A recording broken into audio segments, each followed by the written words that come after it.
꼭 대면 예배를 가야 하나요? 오늘 이 사연을 기쁜 소식 동두천 교회 이진호 목사님과 함께합니다. 목사님 안녕하세요. 예, 안녕하세요. 네, 오늘 마음의 창을 찾아주셔서 너무 감사합니다. 가을이 깊어가고 있는데요. 목사님께서 올가을에 꼭 하고 싶은 것이 있다면 어떤 일일까요? 예, 이제 목사님께서 이번에 이스라엘의 초대를 받아서 이제 이스라엘까지 복음이 전해진다는 소식을 들을 때 참 제 마음이 두근거리고 이렇게 네. 감격스러웠습니다. 네. 그래서 이번 가을에는 성경에 나온 예언서를 하나하나 이렇게 정리하고 싶은 마음도 있고요. 성경에 나오는 하나님의 절기나 제사법에 대해서 좀 이렇게 연구하고 싶은 마음이 있습니다. 네. 솔깃해지는데요. 그 정리하시면 또 마음의 창과 함께 공유해 주실 의향이 있으신지요? 그럼요. 네. 제가 너무 이렇게 감사합니다. 함께 하도록 하겠습니다. 네. 감사합니다. 이 코로나가 전 세계를 바꾸어 놓은 것이 있다면 그 중에 하나가 우리들 일상의 온라인 문화를 구축한 것입니다. 이 전면 비대면 예배를 드리다가 이제는 위드 코로나 정책으로 대면 예배가 점차로 확대되어 가고 있는데요. 이 시점에서 대면과 비대면 사이에서 갈등이 일어난다는 사연을 보내주셨어요. 이러한 갈등 어느 누구나 가질 수 있는 마음일 것 같은데 목사님은 어떠신지요? 예. 이제 지금까지 이렇게 코로나 때문에 2년 가까이 비대면 예배를 드리지 않았습니까? 그러다 보니까 집에서 이렇게 인터넷으로 예배 드리는 것이 익숙해지고 또 교회에 오는 부분에 대해서 좀 이렇게 부담스러운 마음을 많이 갖는 것 같습니다. 이제 성경을 읽어보면 사무엘하 6장에 다윗 시대 때 우사와 아요가 아미나답의 집에서 법궤를 옮기는 이야기가 나옵니다. 네. 그래 법궤를 옮길 때 우사와 아요가 새 수레에 법궤를 실어서 옮기게 됐는데요. 낙원의 타작마당을 지날 때 소들이 막 뛰는 거예요. 그래 막 법궤가 흔들리면서 떨어지려고 하니까 우사가 그 법궤를 손으로 잡게 되었어요. 그래서 하나님 우사의 잘못함을 인해서 우사를 죽이는 사건이 일어나게 되죠. 그럼 왜 하나님이 우사를 죽였나 성경을 자세히 이렇게 생각을 해보니까 원래 이 법궤는 새 수레에 실어서 옮겨야 되는 게 아니고 레위 사람들이 어깨에 메어서 옮겨야 되죠. 네.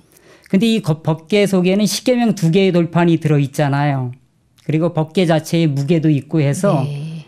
굉장히 이렇게 무거웠을 것 같아요. 네, 그렇네요. 그래서 네 사람이 이렇게 어깨에 메고 이제 아미나답의 집에서 내려와서 다윗성까지 가려고 하면 굉장히 어렵잖아요. 네. 그렇지만 하나님은 부담스럽지만 어깨에 메고 옮기라고 말씀하셨거든요.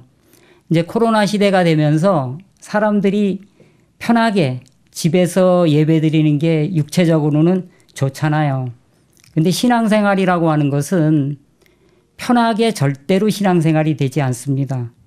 마치 법궤를 어깨에 메고 가야 되는 것처럼 신앙생활에는 부담이 따르고 마음을 꺾어야 될 필요도 있고 자기를 부인할 필요도 있는 것이죠. 네. 그렇군요. 이 신앙은 편하게 할 수 있는 것이 아니다라고 말씀해 주셨는데요. 이 신앙에는 부담이 따른다는 이야기죠. 이 부분을 좀 더 자세히 듣고 싶습니다.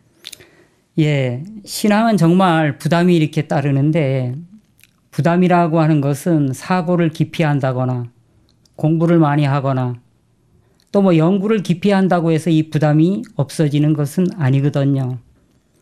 부담은 부딪힐 때 없어지는 거거든요. 부담은 부딪힐 때 없어진다. 그렇죠. 책상 앞에 앉아서 아무리 연구해도 부담이 커지지 네. 절대로 없어지지 않지요. 그래서 사무엘상 17장을 읽어보면 골리앗이 쳐들어오잖아요. 아침에 한 번 저녁에 한 번 40일 동안 소리를 지르면서 이스라엘을 향해 소리를 지르지요. 너희 중에 대표한 사람이 나와 봐라. 나와 싸워서 이기면 내가 너희의 종이 되고 너희들이 지면 너희들은 나의 종이 되는 것이다. 근데 사울은 골리앗이 너무 부담스럽죠. 키가 6규빗 한 뼘이나 되니까 3m가 넘잖아요. 네. 그러니까 부담스러워서 숨어서 피하고 어쩔 줄을 모르고 이제 있었는데 그 작은 소년 다윗은 골리앗이 하나님을 저주하는 소리를 들으면서 저 골리앗이 할례 받지 못한 사람인데 만군의 하나님 여호와를 저주하는구나. 하나님이 저 골리앗을 가만 내버려 두지 않을 거야 하면서 물매의 돌을 달아서 골리앗 앞에 나가게 되죠.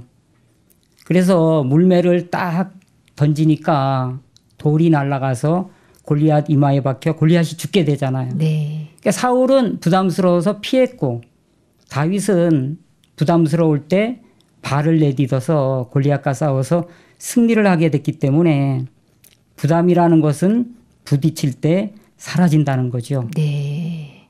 부담은 부딪혀야 사라진다. 이 목사님께서도 부담을 만나본 적이 있으셨을 텐데요. 기억나는 일화가 있을까요? 예, 많이 있죠. 저는 86년 5월 달에 구원을 받았는데 제가 이제 구원받고 제일 부담스러웠던 것이 한 가지 있었습니다. 저희 집은 지독한 유교 가정이었는데 네. 한 달에 한 번씩 제사가 있는 거예요.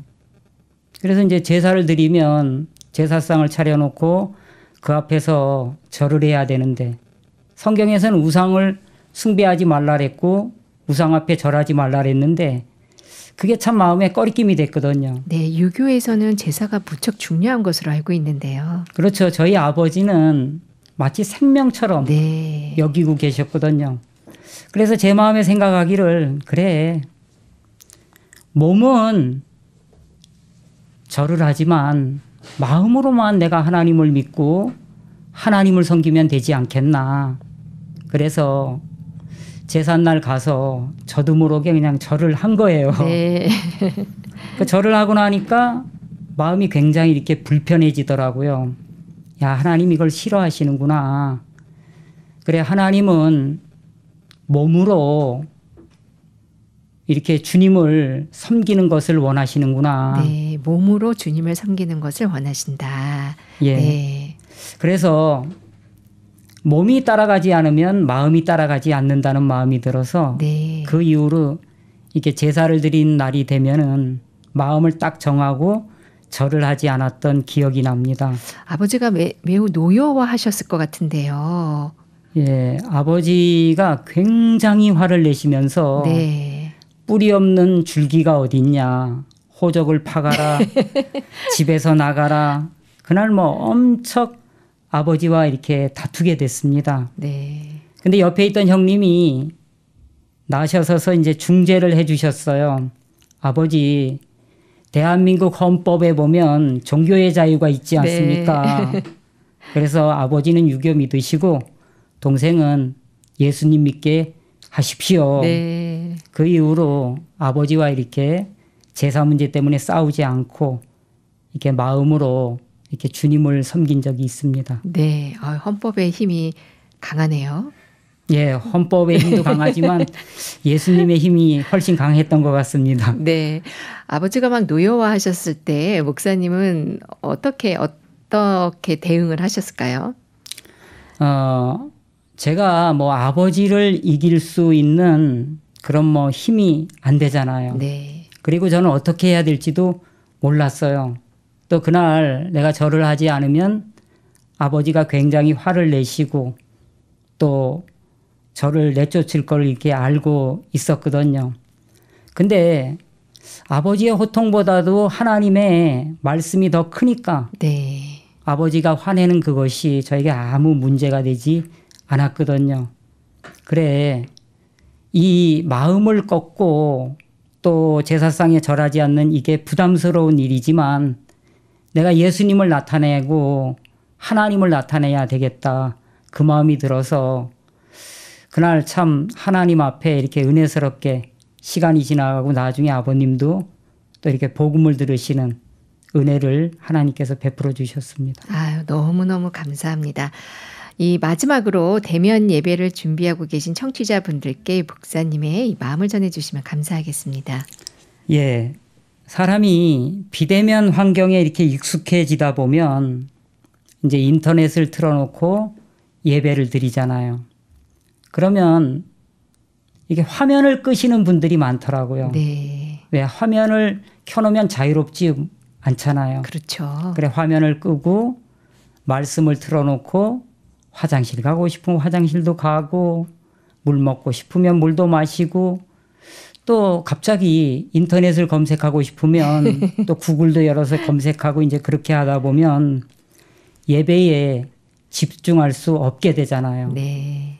그래서 우리도 모르게 코로나 때문에 비대면 예배에 이렇게 익숙하게 됐는데 교회 나와서 예배 드리는 것이 부담스럽지만 우리가 결혼한 부부의 예를 들어보면 결혼한 부부가 결혼식을 마치고 난 뒤에 헤어져서 산다면 부부라고 할 수 없겠죠. 부부는 같이 음식도 같이 먹고 또 식사하면서 같이 대화도 하고 가정일에 대해서 의논하면서 얼굴과 얼굴을 대하면서 이렇게 마음을 나누는 게 부부인 것처럼 이제 교회에 직접 나와서 또 목사님의 말씀을 듣고 또 마음을 나누고 마음의 간섭도 받고 하면서 우리 마음이 자라나게 된다는 마음이 듭니다. 성경을 읽어보면 구레네 시몬이라는 사람이 나오는데 시몬은 아들 둘이 있었습니다. 네. 알렉산더와 루포라는 아들이 있었는데 예수님께서 십자가에 못 박혀 달려 돌아가실 때 십자가를 메고 갈보리산으로 올라가시잖아요. 네. 근데 예수님이 너무 십자가가 무겁고 힘이 드셔서 쓰러지셨어요. 그래 도저히 십자가를 지고 갈보리산까지 올라갈 수 없었을 때 로마 군인이 그 옆에 있는 건장한 사람 한 사람을 불러냈는데 그 사람이 바로 알렉산더와 루포의 아비인 구레네 시몬이었거든요. 네. 네가 대신 이것을 져라. 그래서 구레네 시몬이 십자가를 지고 싶지 않았는데 억지로 십자가를 지게 된 거예요. 네. 그 십자가를 지고 이제 갈보리산에 다 올라가게 되었고 예수님은 십자가에 못 박히게 되었죠. 그때 예수님이 흘리신 피가 모든 사람의 죄를 씻고 구원을 받게 했는데 네. 성경을 제가 이제 쭉 읽어보니까 구레네 시몬의 가족들이 예수님으로 말미암아 다 구원을 받은 거예요. 네. 그래 루포가 구원을 받고 또 루포의 어머니 시몬의 아내죠. 그래 이제 시몬의 아내도 구원을 받고 가족 전체가 구원을 받아서 주님 안에 사는 모습을 보니까 육체적으로 십자가를 지는 게 어려운 건데 그것도 구레네 시몬이 억지로 진 거잖아요. 네. 그래 억지로 지게 되었을 때 구레네 시몬에게 은혜가 입혀지고 가족들에게 큰 은혜가 입혀지는 것을 보게 됐거든요. 그래서 집에서 예배를 드리면 편하지만 또 예배당에 이렇게 와서 직접 얼굴과 얼굴을 대하면서 예배를 드리면 우리가 알지 못했던 깊은 영적인 것들을 알게 되어지거든요. 네. 그래서 이제 로마서 12장 1절을 읽어보면 제가 이제 굉장히 충격을 받았던 말씀인데 12장 1절에 이런 말씀이 있습니다. 그러므로 형제들아 내가 하나님의 모든 자비하심으로 너희를 권하노니 너희 몸을 하나님이 기뻐하시는 거룩한 산제사로 드리라. 이는 너희의 드릴 영적 예배니라. 그래 이 성경에서 말하는 영적 예배는 막 경건하고 막 그 존엄하게 드리는 게 아니고 우리 몸을 거룩한 산제사로 하나님 앞에 드리는 것을 영적 예배라고 하더라고요. 제가 이 장면을 보면서 참 마음에 예배에 대한 새로운 마음을 가진 적이 있었습니다. 네. 그래서 여러분들 마음에 예배를 귀히 여기고 또 이렇게 대면으로 예배를 드릴 수 있으면 훨씬 아름다운 예배가 되겠다는 마음이 듭니다. 네. 너희 몸을 산 제사로 드려라. 오늘 함께해 주신 기쁜 소식 동두천교회 이진호 목사님 감사합니다. 예, 감사합니다.